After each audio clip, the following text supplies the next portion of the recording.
Okay. I'm gonna tell any knock-knock jokes. So we ready? All right, cool. So very quickly, James Burnett, spokesperson for the Milwaukee County Sheriff's Office. I'm here with Inspector Douglas Holton, commander of our patrol division, Inspector Brian Barco, Criminal Investigations Division, Captain Charles Stowers, Supervisor of Patrol, Deputy Christine Rodriguez. I'm sorry, I didn't see him to my left. Captain Paul Thompson and Deputy Sexton. So I'm going to kick it over to Inspector Holton here. He'll take you guys away. Hi, good afternoon. At approximately 11 a.m. on June 2nd, myself and Inspector Brian Barco were here at North Point parking lot doing a security assessment. We were notified that a stolen vehicle was in the area. After observing the vehicle park into the North Point parking lot, I advised our squads of its location. A squad entered the lot a short time later, and the deputy and I began an approach. Two individuals were observed inside the vehicle. The deputy began ordering the driver outside of the vehicle, however, he would not comply. As she attempted to open the door, the driver put the car in reverse and began to back up out of the parking spot. This caused the deputy to have a hold on the vehicle, at which time she began being dragged backwards and then forwards approximately 30 feet. As the driver turned forward to attempt to exit the lot, he struck a parked unoccupied car, which caused the deputy to become dislodged from the suspect's car. The deputy fell into the concrete. She sustained several minor injuries, but thankfully is okay and back on the job.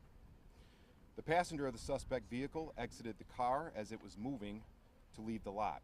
The passenger immediately complied with our orders. It was later determined that he had a loaded pistol in his pants. The vehicle took off northbound on Lincoln Memorial Drive and was located a short time later unattended in the village of Shorewood. It was towed by detectives for investigative purposes. Through investigative means, specifically evidence inside the vehicle, MCSO detectives were able to identify the suspect. On the morning of June 7th, with the assistance of the Milwaukee Police Department and the United States Marshal's Office, detectives took the suspect in custody at an address in the city of Milwaukee. We are not releasing his name or photograph at this time, since he has not yet been charged.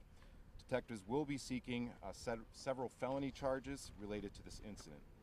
Unfortunately, these types of incidents are becoming more and more frequent in and around our county parks, specifically here at the lakefront.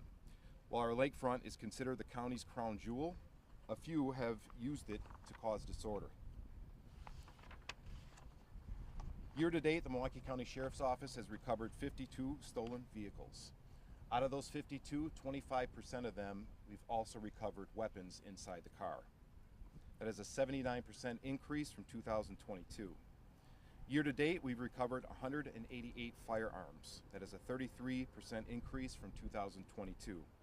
17 firearms have been recovered from the lakefront, with 10 in the last 30 days. Other statistics that I would like to give you is we've had 47 reckless driving related citations and arrests, 19 shots fired calls resulting in 2 homicides and 2 non-fatal shootings, and 18 calls for persons with guns.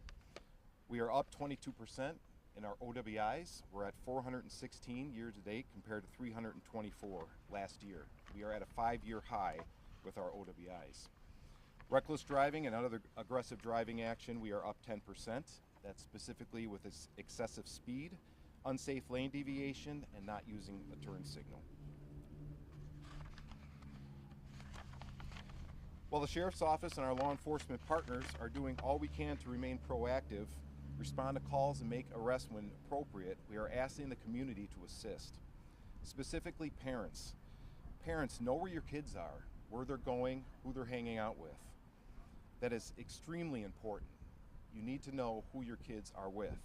We are often seeing young teenagers hanging around with individuals who are armed, who have open warrants, open cases, and are in stolen vehicles. It's becoming more and more unusual when we do not recover a gun at least once a day. Next, we encourage all our citizens to download the Milwaukee County Sheriff's Office Atlas One app, which is right here. You can use this QR code to download it. It is a fantastic app in which you can send messages that we receive regarding any illegal activity you observe in your neighborhood parks, in any county buildings, or here at the lakefront. With the Atlas One app, you can give your name or you can remain anonymous. While this is a fairly new program for us, we have already seen some success with those who have utilized it. And lastly, while we want to encourage our citizens and visitors to enjoy our beautiful parks, please remain vigilant. Keep your valuables out of your vehicle, watch out for each other, and if you see something, say something.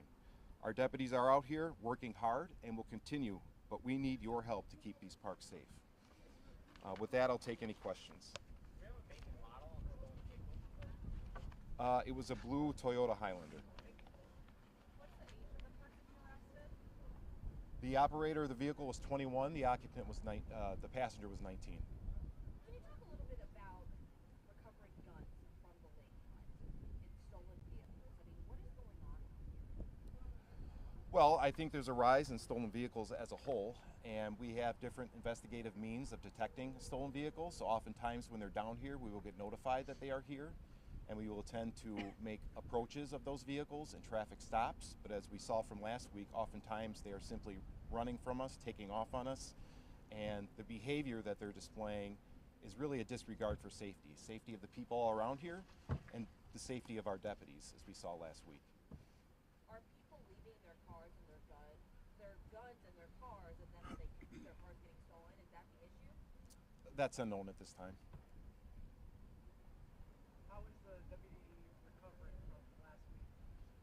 She's recovering well. She had some minor injuries. To her credit, she had a couple days off and came right back to work, because that's what these deputies do. They work their tails off every day. They want to keep this community safe. And me being her partner at the time, I just happened to be down here. I specifically saw her being dragged by that vehicle, and I can remember, and I'll always remember, that the terror on her face as that was happening. Luckily, we found him, and he's in custody.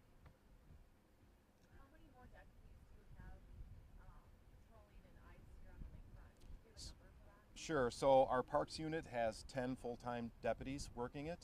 Now remember that covers all of our parks, so not just our lakefront, but our 150 parks. So oftentimes when things jump off here, which they do with large crowds, disorderly behavior, a lot of those deputies then have to come down here.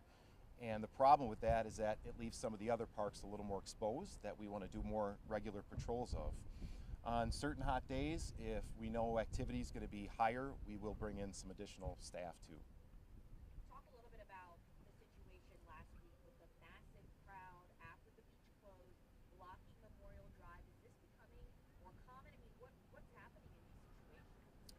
Well, what we're seeing is a lot of these groups are getting together on social media and coming up with times and locations to meet up. And look, we want people to come down here and enjoy themselves. This is an open park. We pay for it. Taxpayers pay for it. But a lot of them are coming down here and they're fighting. They're jumping on top of their cars. They're driving recklessly. And a lot of these stops we're making, as I mentioned, we're finding firearms. And that's the problem. We did. I do not have that number though. Like I said, it's becoming unusual when we don't recover at least one firearm a day.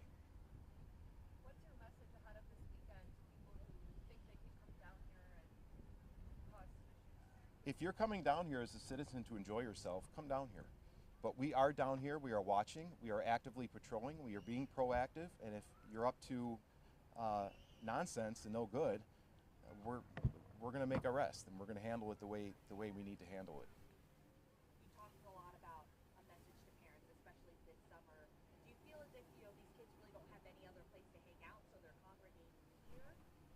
It's possible, and I understand that. We understand that, and we're not telling kids not to come down here.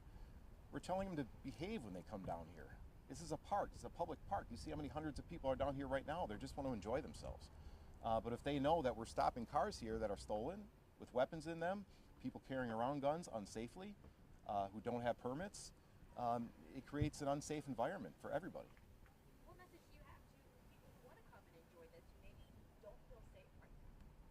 Well, my message would be, really be careful, watch out for each other.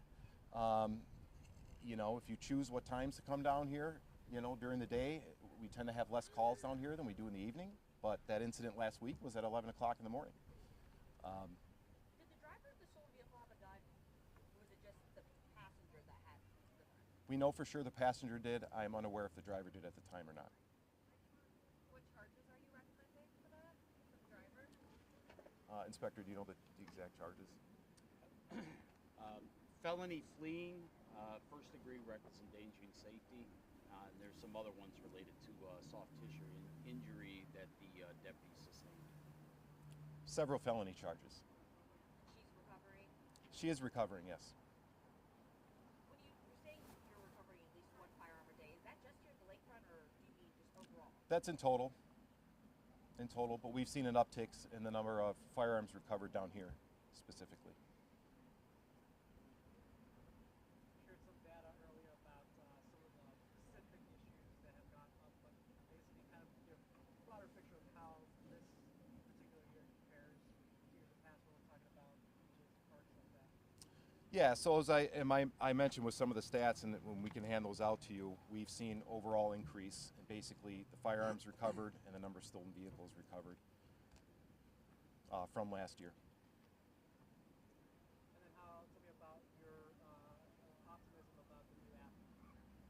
Well, this app allows the citizens to download it on their phone so they can contact us at any time, give us information, any intel they're seeing. We can't be at every park at every time, at every moment, especially some of these inner parks in our neighborhoods. You know, these folks love those parks. Many of them moved there because of the parks, so they really want to take care of the parks. So we want them to download this and let us know if we're not there. Let us know what's going on, and we can respond appropriately. With the beach closing at 9, are you having any curfew issues later on the night with all these crowds gathering? Or is that something more that empathy is important? Yeah, typically once the beach closes, our deputies have done a good job clearing it out, and that's when the folks move on.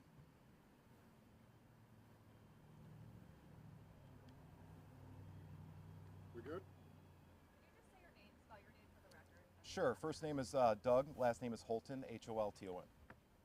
One more thing, can you talk about the issues with I-43, people driving through the barricades at night and going through the construction? Sure, so that has been a problem. We've had deputies have observed it. We've created some times specifically in the later evenings, 10:30, where we've had a couple squads there, and we've been increasing our patrols and increasing the number of citations we've written. But that, you know, that goes again to our problem of reckless driving. You know, when you see construction out there, you know, fines are often doubled, and you know, take your time, be safe, because you're going to hurt yourself or someone else. But we have increased our presence there. You think people just don't care? Or they're just not patient? I can't really speak to that. I mean, a lot of these that we're stopping end up being drunk drivers. As I mentioned, we have had an increase in our OWIs. So I think there's just a lack of empathy and caring about each other. You know, I don't know where people need to go so fast, where they disregard traffic law, they disregard their safety, they disregard everybody else's safety. So I would say, you know, slow down.